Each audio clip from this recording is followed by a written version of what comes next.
ਸਤਿ ਸ਼੍ਰੀ ਅਕਾਲ। ਤੁਸੀਂ ਜੁੜੇ ਹੋਏ ਹੋ ਪੰਜਾਬੀ ਰੇਡੀਓ USA ਦੇ ਨਾਲ ਤੇ ਮੈਂ ਹਾਂ ਪ੍ਰਵੀਨ ਸ਼ਰਮਾ ਲੈ ਕੇ ਹਾਜ਼ਰ ਹਾਂ program update California. Update California program ਦੇ ਵਿੱਚ ਕੀ ਅਹਿਮ ਤੇ ਕੀ ਖਾਸ ਖਬਰਾਂ ਨੂੰ ਲੈ ਕੇ ਚਰਚਾ ਕਰਨ ਦੇ ਲਈ ਜੁੜ ਚੁੱਕੇ ਨੇ ਹਰਜੋਤ ਸਿੰਘ ਖਾਲਸਾ ਜੀ। ਹਰਜੋਤ ਸਿੰਘ ਜੀ, ਸਤਿ ਸ਼੍ਰੀ ਅਕਾਲ, ਸਵਾਗਤ ਹੈ ਜੀ। ਸਤਿ ਸ਼੍ਰੀ ਅਕਾਲ, ਧੰਨਵਾਦ ਜੀ ਆਇਆਂ ਨੂੰ। ਪੰਜਾਬੀ ਰੇਡੀਓ USA ਦੇ ਜਿੰਨੇ ਵੀ ਸਰੋਤੇ ਸਾਡੇ ਸਾਰੇ ਹੀ AM ਸਟੇਸ਼ਨਸ, FM ਸਟੇਸ਼ਨਸ, ਘਰਾਂ ਦੇ ਵਿੱਚ ਰੇਡੀਓ ਸੈਟਸ ਦੇ ਰਾਹੀਂ, ਟੈਲੀਫੋਨ ਦੇ ਰਾਹੀਂ, ਫੇਸਬੁੱਕ, YouTube ਤੇ ਲਾਈਵ ਦੇਖ ਰਹੇ ਹੋ, ਸੁਣ ਰਹੇ ਹੋ, ਸਾਰਿਆਂ ਨੂੰ ਜੀ ਆਇਆਂ ਨੂੰ ਤੇ ਬਹੁਤ ਹੀ ਪਿਆਰ ਤੇ ਸਤਿਕਾਰ ਭਰੀ ਸਤਿ ਸ਼੍ਰੀ ਅਕਾਲ। ਸਰੋਤਿਓ, ਅੱਜ ਅਕਤੂਬਰ ਦੀ 15 ਤਰੀਕ ਆ ਤੇ ਦਿਨ ਜਿਹੜਾ ਆ ਉਹ ਬੁੱਧਵਾਰ ਆ। ਤੁਹਾਡੇ ਲਈ ਸ਼ਾਮ ਦਾ ਅਪਡੇਟ ਕੈਲੀਫੋਰਨੀਆ ਪ੍ਰੋਗਰਾਮ ਲੈ ਕੇ ਹਾਜ਼ਰ ਹੋਏ ਆ ਜੀ। ਅਪਡੇਟ ਕੈਲੀਫੋਰਨੀਆ ਪ੍ਰੋਗਰਾਮ ਨੂੰ ਸਪਾਂਸਰ ਕਰਦੇ ਨੇ ਖਾਲਸਾ ਇੰਸ਼ੋਰੈਂਸ ਏਜੰਸੀ ਵਾਲੇ, ਜਿਨ੍ਹਾਂ ਤੋਂ ਤੁਸੀਂ ਹਰ ਤਰੀਕੇ ਦੀ ਇੰਸ਼ੋਰੈਂਸ ਲੈ ਸਕਦੇ ਹੋ। ਇੰਸ਼ੋਰੈਂਸ ਬਾਰੇ ਪਤਾ ਕਰਨ ਲਈ ਇਹਨਾਂ ਦਾ ਨੰਬਰ ਹੈ 408-272-2500। ਇਹ 1992 ਤੋਂ ਲਗਾਤਾਰ ਇੰਸ਼ੋਰੈਂਸ ਬਿਜ਼ਨਸ ਦੇ ਵਿੱਚ ਸ਼ਾਨਦਾਰ ਸੇਵਾਵਾਂ ਦੇ ਰਹੇ ਨੇ ਤੇ ਅਮਰੀਕਾ ਭਰ ਦੇ ਵਿੱਚ ਇੰਸ਼ੋਰੈਂਸ ਕਰਦੇ ਨੇ। ਓਬਾਮਾ ਕੇਅਰ, ਮੈਡੀਕੇਅਰ ਜਾਂ ਫਿਰ ਕਵਰਡ ਕੈਲੀਫੋਰਨੀਆ ਬਾਬਤ ਪਾਲਿਸੀ ਕਰਵਾਉਣ ਦੇ ਲਈ, ਸਲਾਹ ਲੈਣ ਦੇ ਲਈ ਅੱਜ ਹੀ ਕਾਲ ਕਰੋ 408-272-2500 ਤੇ।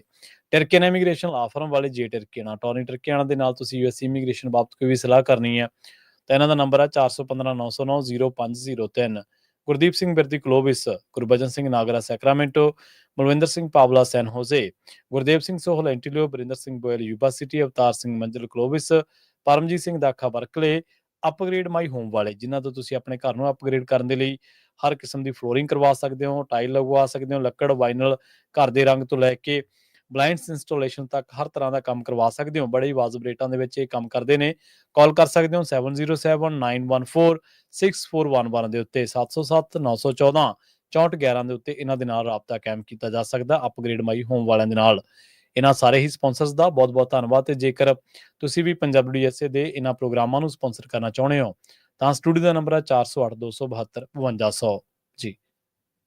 ਅੱਜ ਦੀਆਂ ਖਬਰਾਂ ਵੱਲ ਚੱਲੀਏ ਤੇ ਪ੍ਰੈਜ਼ੀਡੈਂਟ ਡੋਨਲਡ ਟਰੰਪ ਉਹਨਾਂ ਨੇ ਅੱਜ ਕਨਫਰਮ ਕਰ ਦਿੱਤਾ ਹੈ ਕਿ ਉਹਨਾਂ ਨੇ CIA ਦਾ ਕੋਵਰਟ ਜਿਹੜਾ ਆਪਰੇਸ਼ਨ ਆ ਵੈਨਜ਼ੂਏਲਾ ਦੇ ਵਿੱਚ ਉਸ ਨੂੰ ਆਥੋਰਾਈਜ਼ ਕੀਤਾ ਹੈਗਾ। ਕੁਝ ਦਿਨ ਪਹਿਲਾਂ ਨਿਊਯਾਰਕ ਟਾਈਮ ਨੇ ਸਟੋਰੀ ਰਨ ਕੀਤੀ ਸੀ ਪਈ ਅਮਰੀਕਾ ਵਾਲੇ ਕੋਵਰਟ ਆਪਰੇਸ਼ਨ ਕਰ ਰਹੇ ਆ ਵੈਨਜ਼ੂਏਲਾ ਦੇ ਵਿੱਚ ਤੇ ਅੱਜ ਇਹ ਸਾਰਾ ਜਿਹੜਾ ਕਨਫਰਮ ਹੋ ਗਿਆ ਹੈਗਾ। ਜਦੋਂ ਉਹਨਾਂ ਨੂੰ ਪੁੱਛਿਆ ਗਿਆ ਵੀ ਇਹ ਕਿਉਂ ਹੋ ਰਿਹਾ ਹੈਗਾ ਤੇ ਉਹਨਾਂ ਨੇ ਇਹ ਕਿਹਾ ਵੀ ਦੇਖੋ ਕਿੰਨੀ ਡਰੱਗ ਜਿਹੜੀ ਆ ਵੈਨਜ਼ੂਏਲਾ ਤੋਂ ਸਮੁੰਦਰ ਦੇ ਰਾਹੀਂ ਆਉਂਦੀ ਹੈਗੀ ਆ। ਸੋ ਕਹਿੰਦੇ ਵੀ ਅਸੀਂ ਪਿਛਲੇ ਦਿਨਾਂ 'ਚ 8 ਸਟ੍ਰਾਈਕ ਕੀਤੇ ਹੈਗੇ ਆ ਜਿਹੜੀ ਉਹਨਾਂ ਬੋਟਸ ਦੇ ਉੱਤੇ ਜੋ ਡਰੱਗ ਲੈ ਕੇ ਅਮਰੀਕਾ ਨੂੰ ਆ ਰਹੇ ਸੀਗੇ। ਸੋ ਨਿਊਯਾਰਕ ਟਾਈਮ ਦੀ ਇਹ ਜਿਹੜੀ ਰਿਪੋਰਟ ਆ ਇਹਦੇ ਮੁਤਾਬਕ ਜਿਹੜੇ ਉਹਨਾਂ ਨੇ ਅਕਿਊਜ਼ ਕੀਤਾ ਪ੍ਰੈਜ਼ੀਡੈਂਟ ਡੋਨਲਡ ਟਰੰਪ ਉਹਨਾਂ ਨੇ ਵੀ ਵੈਨਜ਼ੂਏਲਾ ਦਾ ਲੀਡਰ ਜਿਹੜਾ ਨਿਕੋਲਸ ਮਦੂਰੋ ਆ ਉਹ ਡਰੱਗ ਕਾਰਟਲਸ ਟ੍ਰੈਨ ਦੇ ਆਰਾਗੁਆ ਨੂੰ ਕੰਟਰੋਲ ਕਰਦਾ ਹੈ, ਪਰ ਮਦੂਰੋ ਜਿਹੜਾ ਆ ਉਹ ਡਿਨਾਈ ਕਰ ਰਿਹਾ ਹੈਗਾ। ਜਸਟਿਸ ਡਿਪਾਰਟਮੈਂਟ ਨੇ, US ਦੀ ਜਸਟਿਸ ਡਿਪਾਰਟਮੈਂਟ ਨੇ $50 ਮਿਲੀਅਨ ਦਾ ਇਨਾਮ ਜਿਹੜਾ ਆ ਮਦੂਰੋ ਦੇ ਸਿਰ ਦੇ ਉੱਤੇ ਰੱਖਿਆ ਹੋਇਆ ਹੈਗਾ। ਤੇ ਉਹਨਾਂ ਨੇ ਇਹ ਕਿਹਾ, ਟਰੰਪ ਉਹਨਾਂ ਨੇ ਇਹ ਕਿਹਾ ਵੀ ਉਹ ਆਪਣੀਆਂ ਜੇਲ੍ਹਾਂ ਚੋਂ ਜਿਹੜੇ ਗੈਂਗਸਟਰ ਆ ਉਹ ਅਮਰੀਕਾ ਨੂੰ ਭੇਜ ਰਹੇ ਹੈਗੇ ਆ ਜਿਹੜੇ ਗੈਂਗਸਟਰ ਆ, ਤੇ ਇਹ ਇੱਥੇ ਆ ਕੇ ਜਿਹੜਾ ਆ ਉਹ ਮਾਰ ਧਾੜ ਕਰਦੇ ਹੈਗੇ ਆ। ਸੋ ਇਸੇ ਕਰਕੇ ਜਿਹੜਾ ਆ ਵੀ ਮੈਂ ਇਹ ਆਥੋਰਾਈਜ਼ ਕੀਤਾ ਹੈਗਾ। ਜਦੋਂ ਉਹਨਾਂ ਨੂੰ ਕੁਐਸਚਨ ਪੁੱਛਿਆ ਗਿਆ ਵੀ ਮਦੂਰੋ ਨੂੰ ਮਾਰਿਆ ਜਾਊਗਾ, ਉਹ ਕਹਿੰਦੇ ਵੀ ਇਹ ਕੁਐਸਚਨ ਮੇਰੇ ਪੁੱਛਣ ਵਾਲਾ ਨਹੀਂ ਹੈ, ਪਰ ਤੁਸੀਂ ਜਿਹੜੇ ਵੈਨਜ਼ੂਏਲਾ ਦੇ ਲੋਕ ਆ ਉਹਨਾਂ ਨੂੰ ਜਾ ਕੇ ਇਹ ਜਿਹੜਾ ਕੁਐਸਚਨ ਆ ਉਹ ਪੁੱਛੋ। 27 ਲੋਕ ਹੁਣ ਤੱਕ 5 ਸਟ੍ਰਾਈਕ ਦੇ ਵਿੱਚ ਮਾਰੇ ਜਾ ਚੁੱਕੇ, ਜਿਹੜੀ ਅਮਰੀਕਾ ਵੱਲੋਂ ਸਟ੍ਰਾਈਕ ਕੀਤੀ ਗਈ ਹੈਗੀ ਆ, ਜਿਹੜੀ ਟਰੰਪ ਐਡਮਿਨਿਸਟ੍ਰੇਸ਼ਨ ਨੇ ਕੀਤੀ ਹੈਗੀ ਆ। ਸੋ ਵੈਨਜ਼ੂਏਲਾ ਦੇ ਜਿਹੜਾ ਪ੍ਰੈਜ਼ੀਡੈਂਟ ਆ ਉਹਦੇ ਤੇ $50 ਮਿਲੀਅਨ ਦਾ ਇਨਾਮ ਰੱਖਿਆ ਹੋਇਆ ਤੇ ਉੱਥੇ ਇਸ ਟਾਈਮ ਕਨਫਰਮ ਹੋ ਚੁੱਕਾ ਆ ਵੀ ਅਮਰੀਕਾ ਵਾਲੇ ਕੋਵਰਟ ਆਪਰੇਸ਼ਨ ਕਰ ਰਹੇ ਹੈਗੇ ਆ ਜੀ। ਅਗਲੀ ਗੱਲ ਕਰੀਏ ਕੈਲੀਫੋਰਨੀਆ ਦੇ ਗਵਰਨਰ ਗੈਵਿਨ ਨਿਊਸਮ ਦੇ ਬਾਰੇ। ਗੈਵਿਨ ਨਿਊਸਮ ਨੇ ਇੱਕ ਹੋਰ ਜਿਹੜਾ ਬਿੱਲ ਆ ਵੀਟੋ ਕਰ ਦਿੱਤਾ। ਆਪਾਂ ਨੂੰ ਸਾਰਿਆਂ ਨੂੰ SB 509 ਦਾ ਬਾਰੇ ਤਾਂ ਪਤਾ ਹੀ ਆ, ਪਰ ਇੱਕ ਹੋਰ ਬਿੱਲ ਜਿਹੜਾ ਕਿ ਸਿੰਥੈਟਿਕ ਯੂਜ਼ ਜਿਹੜਾ ਹੁੰਦਾ ਕੈਮੀਕਲਸ ਦਾ ਜਾਂ ਹੋਰ ਵੀ ਜਿਹੜੇ ਪ੍ਰੋਡਕਟਸ ਨੇ ਜਿਨ੍ਹਾਂ ਦੇ ਵਿੱਚ ਕਾਮਨ ਕੰਜ਼ਿਊਮਰ ਪ੍ਰੋਡਕਟਸ ਨੇ ਇਨਕਲੂਡਿੰਗ ਕਲੀਨਿੰਗ ਸਪਲਾਈਜ਼ ਜਾਂ ਉਹਨਾਂ ਦੇ ਵਿੱਚ ਡੈਂਟਲ ਫਲੋਸ ਨੇ ਜਾਂ ਕੁੱਕਵੇਅਰ, ਇਸ ਤਰੀਕੇ ਦਾ ਜਿਹੜਾ ਵੀ ਇਹ ਪ੍ਰੋਡਕਟ ਨੇ ਇਹਨਾਂ ਦੇ ਵਿੱਚ ਉਹ ਇਹ ਰੋਕਦਾ ਸੀਗਾ ਸਿੰਥੈਟਿਕ ਕੈਮੀਕਲ ਦੇ ਯੂਜ਼ ਨੂੰ, ਜਿਨ੍ਹਾਂ ਦੇ ਨਾਲ ਕੈਂਸਰ ਤੇ ਹੋਰ ਜਿਹੜੇ ਹੈਲਥ ਨਾਲ ਰਿਲੇਟਡ ਰਿਸਕ ਨੇ ਉਹ ਵੱਧਦੇ ਨੇ। ਇਹਨਾਂ ਨੇ ਇਹ ਬਿੱਲ ਜਿਹੜਾ ਵੀਟੋ ਕਰ ਦਿੱਤਾ, ਸੈਨੇਟ ਬਿੱਲ 682, ਜਿਹੜੇ ਦੇ ਆਥਰ ਸੀਗੇ ਸਟੇਟ ਸੈਨੇਟਰ ਬੈਂਜਾਮਿਨ ਐਲਨ ਤੇ ਉਹਨਾਂ ਨੇ ਕਿਹਾ ਸੀਗਾ ਵੀ ਇਸ ਬਿੱਲ ਦੇ ਨਾਲ ਜਿਹੜੀ ਡਿਸਟ੍ਰੀਬਿਊਸ਼ਨ ਆ ਜਾਂ ਸੇਲ ਹੈ, ਜਿਹੜੇ ਕਲੀਨਿੰਗ ਪ੍ਰੋਡਕਟਸ ਨੇ ਜਾਂ ਡੈਂਟਲ ਫਲੋਸ ਆ ਜਾਂ ਜੁਵੇਲਾਈਨ ਪ੍ਰੋਡਕਟਸ ਨੇ, ਫੂਡ ਪੈਕੇਜਿੰਗ ਹੈ ਜਾਂ ਹੋਰ ਵੀ ਜਿੰਨੇ ਵੀ ਜਿਹੜੇ ਪ੍ਰੋਡਕਟ ਨੇ ਉਹਨਾਂ ਦੇ ਵਿੱਚ ਇਸ ਤਰ੍ਹਾਂ ਦੇ ਜਿਹੜੇ ਸਿੰਥੈਟਿਕ ਕੈਮੀਕਲ ਯੂਜ਼ ਹੁੰਦੇ ਨੇ ਉਹਨਾਂ ਦੀ ਯੂਜ਼ਿੰਗ ਨੂੰ ਰੋਕਣਾ ਇਹਦਾ ਜਿਹੜਾ ਬਿੱਲ ਦਾ ਸੀਗਾ ਮੰਤਵ ਸੀਗਾ। ਤੇ ਇਹ ਜਿਹੜੀ ਇਹਦੀ ਜਿਹੜੀ ਰੋਕਥਾਮ ਸ਼ੁਰੂ ਹੋਣੀ ਸੀਗੀ ਇਹ ਜਨਵਰੀ 1, 2028 ਤੋਂ ਜਿਹੜਾ ਉਹਨੂੰ ਰੋਕਣ ਲੱਗ ਪੈਣਾ ਸੀ ਇਹਨੇ। ਤੇ ਇੰਟੈਂਸ਼ਨਲੀ ਇਹਦੀ ਉੱਤੇ ਜਿਹੜੀਆਂ ਹੋਰ ਵੀ ਕਈ ਤਰ੍ਹਾਂ ਦੀਆਂ ਪਾਬੰਦੀਆਂ ਦਾ ਜਿਹੜਾ ਪ੍ਰਬੰਧ ਆ ਉਸ ਬਿੱਲ ਦੇ ਵਿੱਚ ਕੀਤਾ ਗਿਆ ਸੀਗਾ। ਜਦੋਂ ਇਸ ਬਿੱਲ ਨੂੰ ਵੀਟੋ ਕੀਤਾ ਇਹਨਾਂ ਨੇ ਤਾਂ ਇਹਦੇ ਬਾਰੇ ਇਹਨਾਂ ਨੇ ਕਿਹਾ ਕਿ ਜਿਹੜੀ ਸਾਡਾ ਜਿਹੜਾ ਗੋਲ ਆ ਪ੍ਰੋਟੈਕਟਿੰਗ ਪਬਲਿਕ ਹੈਲਥ, ਬਟ ਉਹ ਕਹਿੰਦੇ ਕਿ ਕੁਝ ਜਿਹੜੇ ਮੀਜ਼ਰਸ ਨੇ ਉਹਨਾਂ ਨੂੰ ਅਸੀਂ ਵਾਰਨ ਕਰ ਸਕਦੇ ਹਾਂ, ਲਿਮਿਟ ਕਰ ਸਕਦੇ ਹਾਂ, ਪਰ ਜਿਹੜੀ ਅਫੋਰਡੇਬਲ ਕੰਜ਼ਿਊਮਰ ਆਪਸ਼ਨਸ ਨੇ ਉਹਨੂੰ ਅਸੀਂ ਲਿਮਿਟ ਵੀ ਜਿਹੜਾ ਉਹ ਕਰਾਂਗੇ। ਸੋ ਉਹਨਾਂ ਨੇ ਨਿਊਸਮ ਨੇ ਵੀ ਕਿਹਾ ਵੀ ਅਸੀਂ ਕੇਅਰਫੁਲੀ ਕੰਸੀਡਰ ਕਰ ਰਹੇ ਹਾਂ ਕੌਨਸੀਕੁਐਂਸਸ ਨੂੰ ਜਿਹੜੇ ਕਿ ਇਹਦੇ ਨਾਲ ਰਿਜ਼ਲਟ ਦੇ ਨਾਲ ਜਿਹੜੇ ਆਉਣੇ ਸੀਗੇ। ਪਰ ਦੂਜੇ ਪਾਸੇ ਜਿਹੜੇ ਆਥਰ ਨੇ ਉਹਨਾਂ ਦਾ ਇਹ ਦਾਅਵਾ ਹੈ ਕਿ ਇਹ ਜਿਹੜਾ ਬਿੱਲ ਆ ਇਹਦੇ ਨਾਲ ਕੰਜ਼ਿਊਮਰ ਜਿਹੜੇ ਨੇ ਉਹਨਾਂ ਦੇ ਜਿਹੜੇ ਹਿੱਤ ਸੀ ਉਹ ਪ੍ਰੋਟੈਕਟ ਹੋਣੇ ਸੀਗੇ। ਉਹਨਾਂ ਸਾਰੇ ਸਿੰਥੈਟਿਕ ਜਿਹੜੇ ਡਰੱਗਸ ਨੇ ਜਾਂ ਹੋਰ ਜਿਹੜੀਆਂ ਚੀਜ਼ਾਂ ਨੇ, ਮੰਨ ਲਓ ਜਿਵੇਂ ਆਪਾਂ ਕਹਿੰਦੇ ਨੇ ਕੈਮੀਕਲਸ, ਉਹ ਕਹਿੰਦੇ ਵੀ ਉਹਨਾਂ ਦੇ ਨਾਲ ਜਿਹੜੇ ਕੈਂਸਰ ਹੋਣ ਦਾ ਖਤਰਾ ਸੀਗਾ ਜਾਂ ਕੋਈ ਹੋਰ ਕਿਡਨੀ ਰਿਲੇਟਡ ਡਿਸੀਜ਼ ਸੀਗੀਆਂ, ਲੀਵਰ ਰਿਲੇਟਡ ਡਿਸੀਜ਼ ਹੋਣ ਦਾ ਖਤਰਾ ਹਮੇਸ਼ਾ ਬਣਿਆ ਰਹਿੰਦਾ ਤੇ ਉਹ ਫਰਟੀਲਿਟੀ ਨੂੰ ਡਿਕਰੀਜ਼ ਕਰਦੇ ਨੇ। ਅਸੀਂ ਉਹਨਾਂ ਨੂੰ ਪਾਬੰਦ ਕਰਨ ਦੇ ਲਈ ਜਿਹੜਾ ਇਹ ਬਿੱਲ ਲੈ ਕੇ ਆਂਦਾ ਸੀਗਾ, ਪਰ ਇਹਨਾਂ ਨੇ ਇਹ ਵੀ ਬਿੱਲ ਜਿਹੜਾ ਉਹ ਵੀਟੋ ਕਰ ਦਿੱਤਾ। ਸੋ ਉਹਨਾਂ ਨੇ ਇਹ ਵੀ ਦੱਸਿਆ ਕੈਲੀਫੋਰਨੀਆ ਆਲਰੇਡੀ ਜਿਹੜਾ ਉਹ ਰਿਸਟ੍ਰਿਕਟ ਹੈ PAFAs ਤੇ ਜਿਹੜੇ ਪ੍ਰੋਡਕਟ ਨੇ, ਟੈਕਸਟਾਈਲ ਦੇ ਪ੍ਰੋਡਕਟ ਨੇ, ਕਾਸਮੈਟਿਕਸ ਦੇ ਪ੍ਰੋਡਕਟ ਨੇ, ਸਰਟਨ ਜੂਮੇਲਾਈਨ ਆਈਟਮਸ ਨੇ ਜਾਂ ਫਾਇਰ ਫਾਈਟਿੰਗ ਫਾਰਮਸ ਨੇ, ਇਹਨਾਂ ਦੇ ਉੱਤੇ ਆਲਰੇਡੀ ਇਹ ਚੀਜ਼ਾਂ ਲਾਗੂ ਹੁੰਦੀਆਂ ਨੇ। ਪਰ ਜਿਵੇਂ ਆਪਾਂ ਜ਼ਿਕਰ ਕੀਤਾ ਹੈਲਥ ਰਿਲੇਟਡ, ਉਹਨਾਂ ਦੇ ਉੱਤੇ ਕਈਆਂ ਥਾਵਾਂ ਦੇ ਉੱਤੇ ਇਹ ਲਾਗੂ ਨਹੀਂ ਹੋਇਆ ਜੀ। ਪ੍ਰੈਜ਼ੀਡੈਂਟ ਟਰੰਪ ਨੇ ਕਹਿੰਦੇ ਵੀ ਮੈਂ ਸਟਰੋਂਗਲੀ ਰეკਮੈਂਡ ਕਰ ਰਿਹਾ ਵੀ ਜਿਹੜੇ ਨੈਸ਼ਨਲ ਗਾਰਡ ਆ ਉਹ ਸੈਨ ਫਰਾਂਸਿਸਕੋ ਦੇ ਵਿੱਚ ਭੇਜੇ ਜਾਣ। ਸੋ ਹੁਣ ਲਾਸ ਐਂਜਲਸ, ਸ਼ਿਕਾਗੋ ਤੇ ਇਹਨਾਂ ਤੋਂ ਬਾਅਦ ਹੁਣ ਜਿਹੜੇ ਨੈਸ਼ਨਲ ਗਾਰਡਸ ਆ ਉਹ ਸੈਨ ਫਰਾਂਸਿਸਕੋ ਦੇ ਵਿੱਚ ਆ ਸਕਦੇ ਹੈਗੇ ਆ। ਅੱਜ ਇੱਕ ਪ੍ਰੈਸ ਕਾਨਫਰੰਸ ਦੇ ਦੌਰਾਨ ਜੋ ਵਾਈਟ ਹਾਊਸ ਦੇ ਵਿੱਚ ਸੀਗੀ, ਉੱਥੇ ਪ੍ਰੈਜ਼ੀਡੈਂਟ ਡੋਨਾਲਡ ਟਰੰਪ ਉਹਨਾਂ ਨੇ ਇਹ ਕਿਹਾ ਵੀ ਮੈਂ ਸੋਚ ਰਿਹਾ ਵੀ ਨੈਸ਼ਨਲ ਗਾਰਡ ਸੈਨ ਫਰਾਂਸਿਸਕੋ ਨੂੰ ਭੇਜੇ ਜਾਣ, ਜਿਹੜਾ ਨੈਕਸਟ ਮੇਜਰ ਸਿਟੀ ਹੈਗਾ। ਤੇ ਕਾਰਨ ਕੀ ਆ, ਕਹਿੰਦੇ ਵੀ 10 ਤੋਂ 15 ਸਾਲ ਤੋਂ ਪਹਿਲਾਂ ਜਿਹੜਾ ਸੈਨ ਫਰਾਂਸਿਸਕੋ ਸੀ ਨੰਬਰ 1 ਸਿਟੀ ਹੁੰਦਾ ਸੀ। ਜਦੋਂ ਕੈਲੀਫੋਰਨੀਆ ਦਾ ਜਿਹੜਾ ਮੌਜੂਦਾ ਗਵਰਨਰ ਆ ਉਸ ਟਾਈਮ ਦੇ ਉੱਤੇ ਮੇਅਰ ਬਣਿਆ ਸੈਨ ਫਰਾਂਸਿਸਕੋ ਦਾ ਤੇ ਕਮਲਾ ਹੈਰਿਸ ਡਿਸਟ੍ਰਿਕਟ ਅਟਾਰਨੀ ਬਣੀ, ਤੇ ਇਹ ਜਿਹੜਾ ਸ਼ਹਿਰ ਆ ਇਹ ਇੱਕ ਤਰ੍ਹਾਂ ਦੇ ਨਾਲ ਡਾਊਨ ਦਾ ਡਰੇਨ ਚਲਾ ਗਿਆ। ਸੋ ਉਹ ਕਹਿੰਦੇ ਵੀ ਹੋਰ ਮੈਂਬਰ ਜਿਹੜੇ ਉਹਨਾਂ ਦੇ ਐਡਮਿਨਿਸਟ੍ਰੇਸ਼ਨ ਦੇ ਆ, ਜਿਨ੍ਹਾਂ ਦੇ ਵਿੱਚ FBI ਦੇ ਡਾਇਰੈਕਟਰ ਕੈਸ਼ ਪਟੇਲ ਵੀ ਆ, ਉਹ ਵੀ ਇਹਦੇ ਉੱਤੇ ਸੋਚ ਰਹੇ ਆ ਵੀ ਹਾਂ ਸਾਨੂੰ ਜਿਹੜੇ ਆ ਨੈਸ਼ਨਲ ਗਾਰਡ ਉੱਤੇ ਭੇਜਣੇ ਚਾਹੀਦੇ ਹੈਗੇ ਆ। ਪਰ ਸੈਨ ਫਰਾਂਸਿਸਕੋ ਦੇ ਇੱਕ ਸੁਪਰਵਾਈਜ਼ਰ ਨੇ ਕਿਹਾ ਨਹੀਂ, ਇਹ ਪੋਸੀਬਲ ਨਹੀਂ, ਇਹ ਕਿਸ ਤਰ੍ਹਾਂ ਜਿਹੜੇ ਆ ਭੇਜ ਸਕਦੇ ਹੈਗੇ ਆ। ਟਰੰਪ ਉਹਨਾਂ ਨੇ ਇਹ ਕਿਹਾ ਵੀ ਜੋ ਸੈਨ ਫਰਾਂਸਿਸਕੋ ਸੀ ਗ੍ਰੇਟ ਸਿਟੀ ਸੀ 15 ਸਾਲ ਪਹਿਲਾਂ, ਨਿਊਸਮ ਹੁਣੀ ਜਦੋਂ ਆਏ ਤੇ ਸਾਰੇ ਜਿਹੜੀ ਇਹਨੀ ਸ਼ਹਿਰ ਆ ਉਸ ਨੂੰ ਮੈਸਅਪ ਕੀਤਾ। ਇਹ ਆਪਾਂ ਵੀ ਦੇਖਿਆ ਵੀ ਉੱਥੇ ਹੋਮਲੈਸਨੈਸ ਨੂੰ ਲੈ ਕੇ ਜਿਹੜਾ ਹੋਰ ਕ੍ਰਾਈਮ ਆ, ਸਮੈਸ਼ ਐਂਡ ਗ੍ਰੈਬ ਨੂੰ ਲੈ ਕੇ ਕਿੰਨੀ ਜਿਹੜੀ ਸਿਚੁਏਸ਼ਨ ਬੈਡ ਹੋਈ ਆ। ਇੱਕ ਟਾਈਮ ਦੇ ਉੱਤੇ ਅਮਰੀਕਾ ਦੀਆਂ ਟੌਪ ਨੌਚ ਕੰਪਨੀਆਂ ਜਿਹੜੀਆਂ ਵੱਡੀਆਂ ਕਾਨਫਰੰਸਿਸ ਜਿੱਦਾਂ ਲਾਸ ਵੈਗਸ 'ਚ ਹੁੰਦੀਆਂ, ਇੱਥੇ ਕਰਦੀਆਂ ਸੀ ਜਿੱਥੇ ਲੱਖ ਬੰਦਾ ਆਉਂਦਾ ਹੁੰਦਾ ਸੀ। ਪਰ ਜਦੋਂ ਇਹ ਸਾਰਾ ਕੁਝ ਮੈਸ ਹੋ ਗਿਆ, ਮੇਨ ਸਟਰੀਟਸ ਜਿਹੜੀਆਂ ਉਹਨਾਂ ਦੀਆਂ ਸਾਰੇ ਬਿਜ਼ਨਸ ਛੱਡ ਕੇ ਚਲ ਗਿਆ ਤੇ ਉਹਨਾਂ ਨੇ ਜਿਹੜੀਆਂ ਇਹ ਕਾਨਫਰੰਸ ਕਰਨੀਆਂ ਬੰਦ ਕਰ ਦਿੱਤੀਆਂ। ਇਹ ਜਿਹੜੀ ਸਟੇਟਮੈਂਟ ਉਸ ਟਾਈਮ ਆਈ ਆ ਜਦੋਂ ਸੇਲਸ ਫੋਰਸ ਜਿਹੜੀ ਬਹੁਤ ਵੱਡੀ ਕੰਪਨੀ ਆ ਸੈਨ ਫਰਾਂਸਿਸਕੋ ਦੇ ਵਿੱਚ, ਉਹਨਾਂ ਦੇ CEO ਮਾਰਕ ਵੈਨਿਓਫ ਨੇ ਇਹ ਪ੍ਰੇਜ਼ ਕੀਤਾ ਸੀ ਵੀ ਹਾਂ ਜਿਹੜੇ ਨੈਸ਼ਨਲ ਗਾਰਡ ਆ ਉਹ ਸੈਨ ਫਰਾਂਸਿਸਕੋ 'ਚ ਭੇਜ ਦੇਣੇ ਚਾਹੀਦੇ ਹੈਗੇ ਆ। ਉਹਦੇ ਨਾਲ ਕਹਿੰਦੇ ਵੀ ਜਿਹੜਾ ਸੈਨ ਫਰਾਂਸਿਸਕੋ ਆ ਇਹ ਵਧੀਆ ਸ਼ਹਿਰ ਬਣੂਗਾ। ਡ੍ਰੀਮ ਫੋਰਸ ਦੀ ਜਿਹੜੀ ਕਾਨਫਰੰਸ ਆ ਉਹ ਤੁਹਾਨੂੰ ਪਤਾ ਵੀ ਸੈਨ ਫਰਾਂਸਿਸਕੋ 'ਚ ਪਿਛਲੇ ਸਾਲ ਉਹਨੇ ਕਰਾਈ ਸੀ, ਜਦੋਂ ਸਾਰਾ ਸ਼ਹਿਰ ਚੰਗੀ ਤਰ੍ਹਾਂ ਐਨ ਪੂਰਾ ਸਾਫ਼ ਵੀ ਕੀਤਾ ਗਿਆ ਸੀਗਾ। ਸੈਨ ਫਰਾਂਸਿਸਕੋ ਦੇ ਮੇਅਰ ਡੈਨੀਅਲ ਲੂਰੀ ਜੋ ਆ, ਉਹਨਾਂ ਨੇ ਇਹ ਕਿਹਾ ਵੀ ਸਾਡੇ ਤਾਂ ਕ੍ਰਾਈਮ ਬਹੁਤ ਡਾਊਨ ਹੋ ਰਿਹਾ, 40% ਯੂਨੀਅਨ ਸਕੁਅਰ 'ਚ ਡਾਊਨ ਹੋਇਆ, 30% ਸ਼ਹਿਰ ਦੇ ਵਿੱਚ ਹੋਇਆ। ਪਰ ਓਵਰਆਲ ਸਿਚੁਏਸ਼ਨ ਆਪਾਂ ਸਾਰਿਆਂ ਨੂੰ ਜਿਹੜੀ ਪਤਾ ਹੀ ਹੈਗੀ ਆ ਵੀ ਸੈਨ ਫਰਾਂਸਿਸਕੋ ਦੀ ਜਿਹੜੀ ਸਿਚੁਏਸ਼ਨ ਕੀ ਹੈਗੀ ਆ। ਪਰ ਹੁਣ ਦੇਖਦੇ ਆ ਵੀ ਸਿੱਧੀ ਟੱਕਰ ਗੈਵਨ ਨਿਊਸਮ ਨਾਲ ਟਰੰਪ ਹੁਣੀ, ਉਹਨਾਂ ਦੇ ਹੀ ਸ਼ਹਿਰ ਜਿੱਥੋਂ ਗੈਵਨ ਨਿਊਸਮ ਨੇ ਆਪਣਾ ਜਿਹੜਾ ਪੋਲੀਟੀਕਲ ਕੈਰੀਅਰ ਸ਼ੁਰੂ ਕੀਤਾ, ਜਿੱਥੇ ਦੇ ਮੇਅਰ ਰਹੇ ਆ, ਉੱਥੇ ਉਹ ਨੈਸ਼ਨਲ ਗਾਰਡਸ ਕਹਿੰਦੇ ਵੀ ਮੈਂ ਸੋਚ ਰਿਹਾ ਵੀ ਇੱਥੇ ਵੀ ਡਿਪਲੋਏ ਕੀਤੇ ਜਾਣ। ਜੀ, ਅਗਲੀ ਜਿਹੜੀ ਖਬਰ ਆ ਉਹ ਟਰੱਕਿੰਗ ਇੰਡਸਟਰੀ ਦੇ ਨਾਲ ਵੀ ਜੁੜੀ ਹੋਈ ਆ ਤੇ ਕੈਲੀਫੋਰਨੀਆ ਦੇ ਨਾਲ ਵੀ ਜੁੜੀ ਹੋਈ ਆ। ਹੁਣੇ ਬ੍ਰੇਕਿੰਗ ਨਿਊਜ਼ ਆ ਰਹੀ ਆ, ਟਰਾਂਸਪੋਰਟੇਸ਼ਨ ਜਿਹੜੇ ਸੈਕਟਰੀ ਨੇ ਸ਼ੌਨ ਡਫੀ, ਉਹਨਾਂ ਨੇ ਐਲਾਨ ਕਰ ਦਿੱਤਾ ਵੀ ਅਸੀਂ ਜਿਹੜਾ ਕੈਲੀਫੋਰਨੀਆ ਦਾ ਜਿਹੜਾ ਫ੍ਰੀਵੇ ਇਹਨਾਂ ਨੂੰ ਫੰਡ ਮਿਲਦਾ $40 ਮਿਲੀਅਨ ਦਾ, ਉਹ ਅਸੀਂ ਵਿਦਹੋਲਡ ਕਰਨ ਜਾ ਰਹੇ ਹਾਂ, ਕਿਉਂਕਿ ਕੈਲੀਫੋਰਨੀਆ ਇੱਕੋ ਇੱਕ ਅਜਿਹੀ ਸਟੇਟ ਆ ਜਿਹੜੀ ਫੇਲ ਸਾਬਤ ਹੋਈ ਆ ਇਨਫੋਰਸ ਕਰਨ ਦੇ ਮਾਮਲੇ ਦੇ ਵਿੱਚ ਇੰਗਲਿਸ਼ ਲੈਂਗੁਏਜ ਟਰੱਕਰਸ ਦੇ ਲਈ। ਸੋ ਇੱਕ ਬਹੁਤ ਵੱਡੀ ਖਬਰ ਆ, ਆਪਾਂ ਲਗਾਤਾਰ ਇਹਦੇ ਉੱਤੇ ਚਰਚਾ ਕਰਦੇ ਰਹੇ ਹਾਂ ਟਰੱਕਿੰਗ ਪ੍ਰੋਗਰਾਮ ਦੇ ਵਿੱਚ ਵੀ ਤੇ ਹੋਰਨਾਂ ਪ੍ਰੋਗਰਾਮਾਂ ਦੇ ਵਿੱਚ ਵੀ ਕਿ ਫੈਡ ਦੇ ਜਿਹੜੇ ਟਰਾਂਸਪੋਰਟੇਸ਼ਨ ਸੈਕਟਰੀ ਨੇ ਸ਼ੌਨ ਡਫੀ, ਉਹਨਾਂ ਨੇ ਐਲਾਨ ਵੀ ਕੀਤਾ ਸੀਗਾ ਵੀ ਅਸੀਂ ਜੇਕਰ ਜਿਹੜੀਆਂ ਵੀ ਸਟੇਟਸ ਫੇਲ ਸਾਬਤ ਹੋਣਗੀਆਂ ਉੱਥੇ ਅਸੀਂ ਜਿਹੜਾ ਇਹਨੂੰ ਫ੍ਰੀਵੇ ਫੰਡ ਆ ਜਿਹੜਾ ਉਹਨੂੰ ਅਸੀਂ ਵਾਪਸ ਲੈ ਲਵਾਂਗੇ। 40 ਮਿਲੀਅਨ ਉਹ ਕਹਿੰਦੇ ਵੀ ਅਸੀਂ ਵਿਦ ਹੋਲਡ ਕਰਨ ਜਾ ਰਹੇ ਹਾਂ। ਇਨਵੈਸਟੀਗੇਸ਼ਨ ਇੱਕ ਲਾਂਚ ਹੁੰਦੀ ਆ ਫਲੋਰੀਡਾ ਕ੍ਰੈਸ਼ ਤੋਂ ਬਾਅਦ, ਤੇ ਉਸ ਤੋਂ ਬਾਅਦ ਦੱਸਿਆ ਜਾਂਦਾ ਵੀ ਇਹਦੇ ਵਿੱਚ ਜਿਹੜਾ ਇਲੀਗਲ ਯੂ ਟਰਨ ਵੱਜਿਆ ਸੀਗਾ ਤੇ ਇਹਦੇ ਵਿੱਚ ਆਪਾਂ ਦੇਖਿਆ ਵੀ ਉਸ ਤੋਂ ਬਾਅਦ ਉਹਦੇ ਤੇ ਸਿਆਸਤ ਭਖਦੀ ਆ। ਸ਼ੌਨ ਡਫੀ ਜਿਹੜੇ ਨੇ ਉਹ ਕਹਿੰਦੇ ਵੀ ਕੈਲੀਫੋਰਨੀਆ ਜਿਹੜਾ ਉਹ ਫੇਲ ਸਾਬਤ ਹੋਇਆ, ਤੇ ਇਹਦੇ ਨਾਲ ਉਹਨਾਂ ਨੇ ਇਹ ਵੀ ਕਿਹਾ ਵੀ ਵਨ ਆਫ ਜਿਹੜਾ ਪ੍ਰੈਜ਼ੀਡੈਂਟ ਦਾ ਐਗਜ਼ੀਕਿਊਟਿਵ ਆਰਡਰ ਸੀਗਾ ਇਹ ਜਿਹੜਾ ਇੰਗਲਿਸ਼ ਨੂੰ ਲਾਗੂ ਕਰਨ ਦਾ ਜਾਂ ਇੰਗਲਿਸ਼ ਲੈਂਗੁਏਜ ਨੂੰ ਇਨਫੋਰਸ ਕਰਨ ਦਾ, ਉਹ ਕਹਿੰਦੇ ਵੀ ਜਿਹਦੇ ਵਿੱਚ ਕੈਲੀਫੋਰਨੀਆ ਜਿਹੜਾ ਉਹ ਫੇਲ ਸਾਬਤ ਹੋਇਆ। ਟਰੱਕਰਸ ਕਹਿੰਦੇ ਵੀ ਜਿਹੜੇ ਇਹ ਡਿਸਕੁਆਲੀਫਾਈ ਕਰ ਰਹੇ ਨੇ ਲਗਾਤਾਰ ਇੰਗਲਿਸ਼ ਪ੍ਰੋਫੀਸ਼ੈਂਸੀ ਦੇ ਮਾਮਲੇ ਦੇ ਵਿੱਚ, ਤੇ ਡਫੀ ਨੇ ਕਿਹਾ ਵੀ ਜਿਹੜੇ ਡਰਾਈਵਰ ਜਾਂ ਜਿਹੜੇ ਫੇਲ ਸਾਬਤ ਹੋ ਰਹੇ ਨੇ ਉਹਨਾਂ ਦੇ ਉੱਤੇ ਕੈਲੀਫੋਰਨੀਆ ਕੋਈ ਸਖਤ ਰੁਖ ਨਹੀਂ ਦਿਖਾ ਰਿਹਾ। ਤੇ ਕੈਲੀਫੋਰਨੀਆ ਦੇ ਵਿੱਚ ਵੀ ਉਹ ਕਹਿੰਦੇ ਵੀ ਜਿਹੜਾ ਜਦੋਂ ਅਸੀਂ ਜਾਂਚ ਕਰਦੇ ਹਾਂ ਜਾਂ ਜਦੋਂ ਅਸੀਂ ਇਸ ਮਾਮਲੇ ਉੱਤੇ ਤਹਿਕੀਕਾਤ ਕਰਦੇ ਹਾਂ ਤਾਂ ਸਾਨੂੰ ਪਤਾ ਲੱਗਦਾ ਵੀ ਕੈਲੀਫੋਰਨੀਆ ਇਸ ਮਾਮਲੇ ਨੂੰ ਲੈ ਕੇ ਕੋਈ ਜ਼ਿਆਦਾ ਸੀਰੀਅਸ ਨਹੀਂ ਗਾ।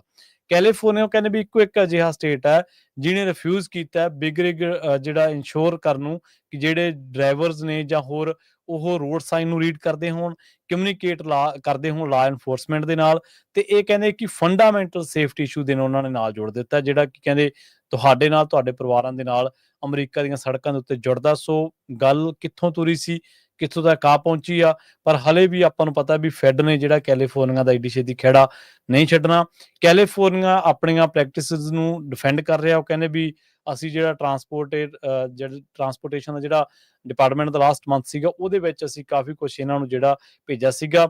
ਗਵਰਨਰ ਗੈਵਿਨ ਨਿਊਸਮ ਦਾ ਜਿਹੜਾ ਆਫਿਸ ਆ ਉਹਨੇ ਇਸ ਅਨਾਉਂਸਮੈਂਟ ਤੋਂ ਬਾਅਦ ਪੁਸ਼ਬੈਕ ਕੀਤਾ, ਉਹਨੇ ਕਿਹਾ ਕਿ ਜਿੰਨੇ ਵੀ ਆંકੜੇ ਨੇ ਸਾਡੇ ਕੋਲ ਸਟੈਟਿਕਸ ਨੇ ਉਹ ਸ਼ੋਅ ਕਰ ਰਹੇ ਨੇ ਕਿ ਕੈਲੀਫੋਰਨੀਆ ਦੇ ਜਿਹੜੇ ਕਮਰਸ਼ੀਅਲ ਟਰੱਕ ਡਰਾਈਵਰਸ ਨੇ ਉਹਨਾਂ ਕੋਲੇ ਉਹਨਾਂ ਦਾ ਜਿਹੜਾ ਸੜਕ ਦੇ ਉੱਤੇ ਕੰਮਕਾਰ ਕਰਨ ਦਾ ਤਰੀਕਾ ਹੈ, ਉਹਨਾਂ ਦਾ ਲੋਅਰ ਕ੍ਰੈਸ਼ ਰੇਟ ਜਿਹੜਾ ਨੈਸ਼ਨਲ ਐਵਰੇਜ ਦੇ ਨਾਲੋਂ ਕਿਤੇ ਘੱਟ ਆ। ਸੋ ਕਹਿੰਦੇ ਵੀ ਇਹ ਜਿਹੜੀ ਚੀਜ਼ ਆ ਉਹਨੂੰ ਅਸੀਂ ਡਿਫੈਂਡ ਕਰਨ ਤੱਕ ਹਰ ਥਾਂ ਦੇ ਉੱਤੇ ਜਾਵਾਂਗੇ।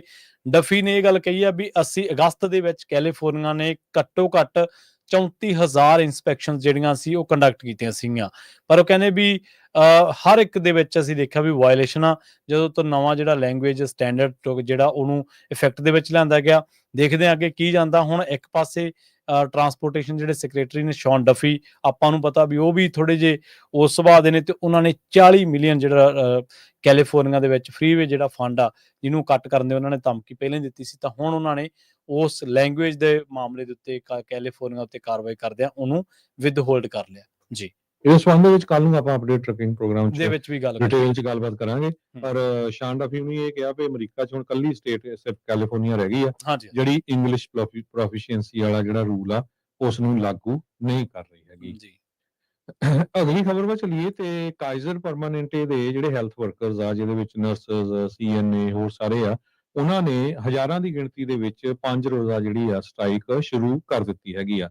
31,000 ਪਰਮਾਨੈਂਟ ਕਾਈਜ਼ਰ ਪਰਮਾਨੈਂਟੇ ਦੇ ਹੈਲਥ ਵਰਕਰਸ ਕੈਲੀਫੋਰਨੀਆ ਤੇ ਹਵਾਈ ਦੇ ਵਿੱਚ ਆਪਣੀ ਜੌਬ ਤੋਂ ਵਾਕ ਆਫ ਕਰ ਗਏ ਹੈਗੇ ਆ।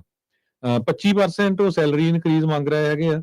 ਕਾਈਜ਼ਰ ਨੇ 21.5% ਆਫਰ ਕੀਤਾ ਸੀ ਤੇ ਉਹਨਾਂ ਨੇ ਇਹ ਕਿਹਾ ਵੀ 7600 ਦੇ ਕਰੀਬ ਜਿਹੜੀਆਂ ਟੈਂਪਰੇਰੀ ਰਿਪਲੇਸਮੈਂਟ ਵੀ ਕੀਤੀਆਂ ਗਈਆਂ ਹੈਗੀਆਂ। ਯੂਨੀਅਨ ਨੇ ਇਹ ਕਿਹਾ ਵੀ ਜਿਹੜਾ ਸਟਾਫ ਆ ਉਹ ਬਹੁਤ ਸ਼ਾਰਟੇਜ ਹੈਗੀ ਆ ਤੇ ਬਰਨ ਆਊਟ ਹੈਗੇ ਆ, ਤੇ ਕਾਈਜ਼ਰ ਵਾਲੇ ਇਨਸਿਸਟ ਕਰ ਰਹੇ ਆ ਵੀ ਸਿਰਫ ਤਨਖਾਹ ਦਾ ਰੌਲਾ ਆ, ਸਟਾਫਿੰਗ ਦਾ ਕੋਈ ਜਿਹੜਾ ਰੌਲਾ ਨਹੀਂ ਹੈਗਾ। ਸੋ ਇਹਦਾ ਜਿਹੜਾ ਅਸਰ ਆ ਮੈਡੀਕਲ ਸਰਵਿਸਿਜ਼ ਦੇ ਉੱਤੇ ਕਾਫੀ ਪਊਗਾ। ਸੋ ਕੈਲੀਫੋਰਨੀਆ ਤੇ ਹਵਾਈ ਦੇ ਵਿੱਚ 31,000 ਕਾਈਜ਼ਰ ਪਰਮਾਨੈਂਟੇ ਦੇ EMPLOYEES ਅੱਜ ਤੋਂ ਸਟ੍ਰਾਈਕ ਦੇ ਉੱਤੇ ਚਲੇ ਗਏ ਹੈਗੇ ਆ ਜੀ। ਅਗਲੀ ਖਬਰ ਜਿਹੜੀ ਪੈਲੀਸੇਡਸ ਜਿਹੜੀ ਫਾਇਰ ਆ ਉਹਦੇ ਨਾਲ ਜੁੜੀ ਹੋਈ ਆ। ਆਪਾਂ ਦੇਖਿਆ ਵੀ ਇਸ ਮਾਮਲੇ ਦੇ ਵਿੱਚ ਇੱਕ ਸ਼ੱਕੀ ਨੂੰ ਗ੍ਰਿਫਤਾਰ ਕੀਤਾ ਗਿਆ ਸੀ, ਜੋਨਾਥਨ ਰਿੰਡਰ ਕੈਂਚ ਨੂੰ, ਤੇ 29 ਸਾਲ ਦਾ ਉਹ, ਤੇ ਉਹਨੂੰ ਚਾਰਜ ਕੀਤਾ ਗਿਆ 3 count indictment with 1 count of destruction of property by means of fire. So ਬਹੁਤ ਸਖਤ ਚਾਰਜਸ ਇਹਦੇ ਉੱਤੇ ਲਾਏ ਗਏ ਨੇ ਤੇ ਉਹ ਕਹਿੰਦੇ ਕਿ ਇੱਕ ਹੁਣ ਇਹਦੇ ਉੱਤੇ ਹੋਰ ਜਿਹੜਾ ਚਾਰਜ ਲੱਗ ਸਕਦਾ ਉਹ ਹੈ ਕਿ ਇਹਨੂੰ ਚਾਰਜ ਕੀਤਾ ਗਿਆ 1 count of arson affecting property used ਤੇ ਇੰਟਰਸਟੇਟ ਕਮਰਸ ਦੇ ਮਾਮਲੇ ਦੇ ਵਿੱਚ, ਤੇ ਇੱਕ ਕਾਊਂਟ ਇਹਦੇ ਵਿੱਚ ਹੋਰ ਜੁੜਿਆ ਗਿਆ ਟਿੰਬਰ ਸੈਟ ਫਾਇਰ ਜਿਹੜਾ ਕਾਫੀ ਦੇਖਿਆ ਜਾਵੇ ਤਾਂ ਪੜ੍ਹ ਕੇ ਜਦੋਂ ਆਪਾਂ ਦੇਖਦੇ ਹਾਂ ਤਾਂ ਕਾਫੀ ਸਖਤ ਨੇ। ਇਹਨਾਂ ਦੇ ਮੁਤਾਬਕ ਜੇ ਉਹ ਬੰਦਾ ਕਨਵਿਕਟ ਹੋ ਜਾਂਦਾ, ਮੈਂਡੇਟਰੀ ਜਿਹੜੀ ਮਿਨੀਮਮ ਸੈਂਟੈਂਸ ਆ ਇਸ ਮਾਮਲੇ ਦੇ ਵਿੱਚ 5 ਸਾਲ ਆ ਫੈਡਰਲ ਪ੍ਰਿਜ਼ਨ ਦੇ ਵਿੱਚ, ਤੇ ਮੈਕਸਿਮਮ ਸੈਂਟੈਂਸ ਜਿਹੜੀ ਆ ਉਹ 45 ਸਾਲ ਆ ਫੈਡਰਲ ਪ੍ਰਿਜ਼ਨ ਦੇ ਵਿੱਚ ਹੋ ਸਕਦੀ ਆ। ਜਿਹੜੇ ਨਵੇਂ ਚਾਰਜ ਕੀਤੇ ਗਏ ਨੇ ਕਹਿੰਦੇ 2 ਐਡ, ਉਹਨਾਂ ਦੇ ਆਧਾਰ ਦੇ ਉੱਤੇ ਮੈਕਸਿਮਮ ਜਿਹੜੀ ਸਜ਼ਾ ਉਹਦੀ ਘੱਟੋ ਘੱਟ 20 ਸਾਲ ਹੋਰ ਵੱਧ ਚੁੱਕੀ ਹੈ। ਜਿਵੇਂ ਮੈਂ ਕਹਿ ਕੇ ਹਟਾਂ ਕਿ ਬਹੁਤ ਸਖਤ ਜਿਹੜੇ ਚਾਰਜ ਨੇ ਉਹ ਜੋੜੇ ਗਏ ਨੇ। ਇਹ ਕਸਟਡੀ ਦੇ ਵਿੱਚ ਇਹਨੂੰ ਲਿਆ ਗਿਆ ਸੀ 7 ਅਕਤੂਬਰ ਨੂੰ ਫਲੋਰੀਡਾ ਦੇ ਵਿੱਚ ਇਹਦੇ ਘਰ ਤੋਂ, ਤੇ ਉੱਥੇ ਇਹਦੇ ਉੱਤੇ ਚਾਰਜ ਲੱਗੇ ਸੀਗੇ ਤੇ ਉਸ ਤੋਂ ਬਾਅਦ ਆਪਾਂ ਦੇਖਿਆ ਵੀ ਹੋਰ ਚਾਰਜ ਜਿਹੜੇ ਨੇ ਉਹ ਜੋੜ ਦਿੱਤੇ ਗਏ ਨੇ।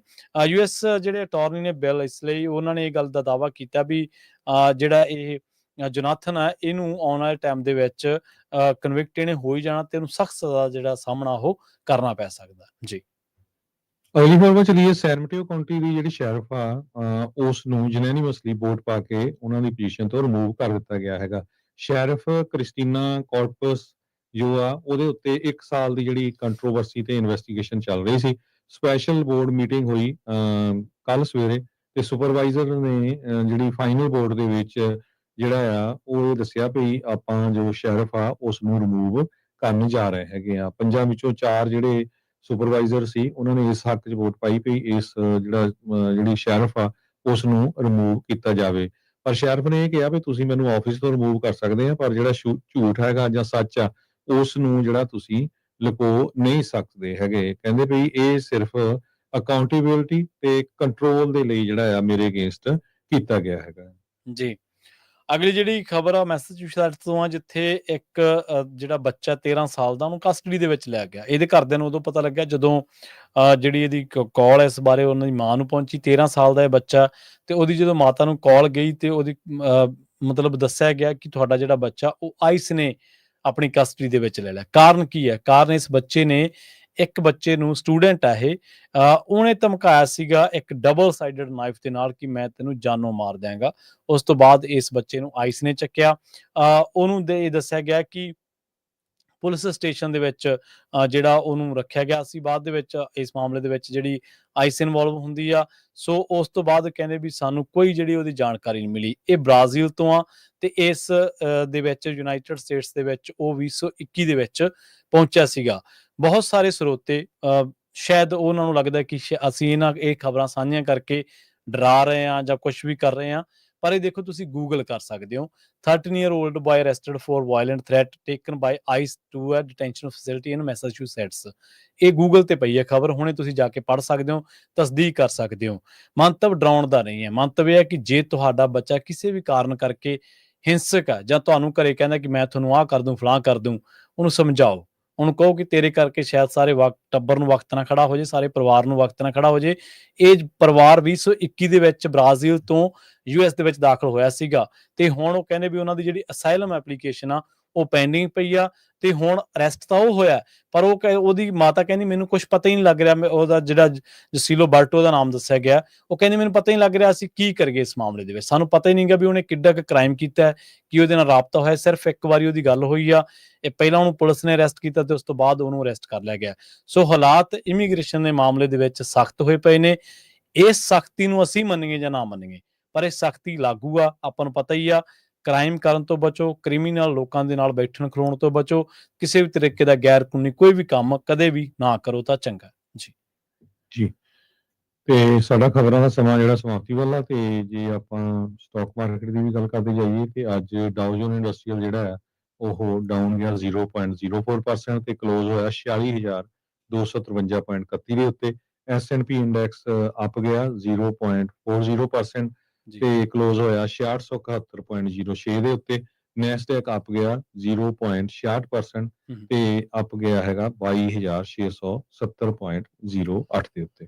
ਜੀ ਇਸੇ ਤਰ੍ਹਾਂ ਜੇਕਰ US ਡਾਲਰ ਦੀ ਗੱਲ ਕਰੀਏ ਤਾਂ ਅੱਜ ਇੱਕ US ਡਾਲਰ ਦੀ ਕੀਮਤ ਕੈਨੇਡਾ ਦਾ $1 ਤੇ 40 ਸੈਂਟ ਦੇ ਬਰਾਬਰ, ਇੰਡੀਆ ਦੇ 87 ਰੁਪਏ ਤੇ 81 ਪੈਸੇ ਦੇ ਬਰਾਬਰ ਤੇ ਪਾਕਿਸਤਾਨ ਦੇ 281 ਰੁਪਏ ਤੇ 10 ਪੈਸੇ ਦੇ ਬਰਾਬਰ ਇੱਕ US ਡਾਲਰ ਦੀ ਕੀਮਤ ਰਹੀ ਹੈ ਜੀ। ਸੋ ਇੱਥੇ ਹੀ ਸਰੋਤਿਆਂ ਤੋਂ ਇਜਾਜ਼ਤ ਲੈਂਦੇ ਹਾਂ। ਮੇਰੇ ਹਰਜੋਤ ਸਿੰਘ ਵੱਲੋਂ ਤੇ ਪ੍ਰਵੀਨ ਸ਼ਰਮਾ ਵੱਲੋਂ ਤੁਹਾਨੂੰ ਸਾਰਿਆਂ ਨੂੰ ਬਹੁਤ ਹੀ ਪਿਆਰ ਤੇ ਸਤਿਕਾਰ ਭਰੀ ਸਤਿ ਸ੍ਰੀ ਅਕਾਲ ਤੇ ਸੁਣਦੇ ਤੇ ਦੇਖਦੇ ਰਹੋ ਪੰਜਾਬੀ ਰੇਡੀਓ US। US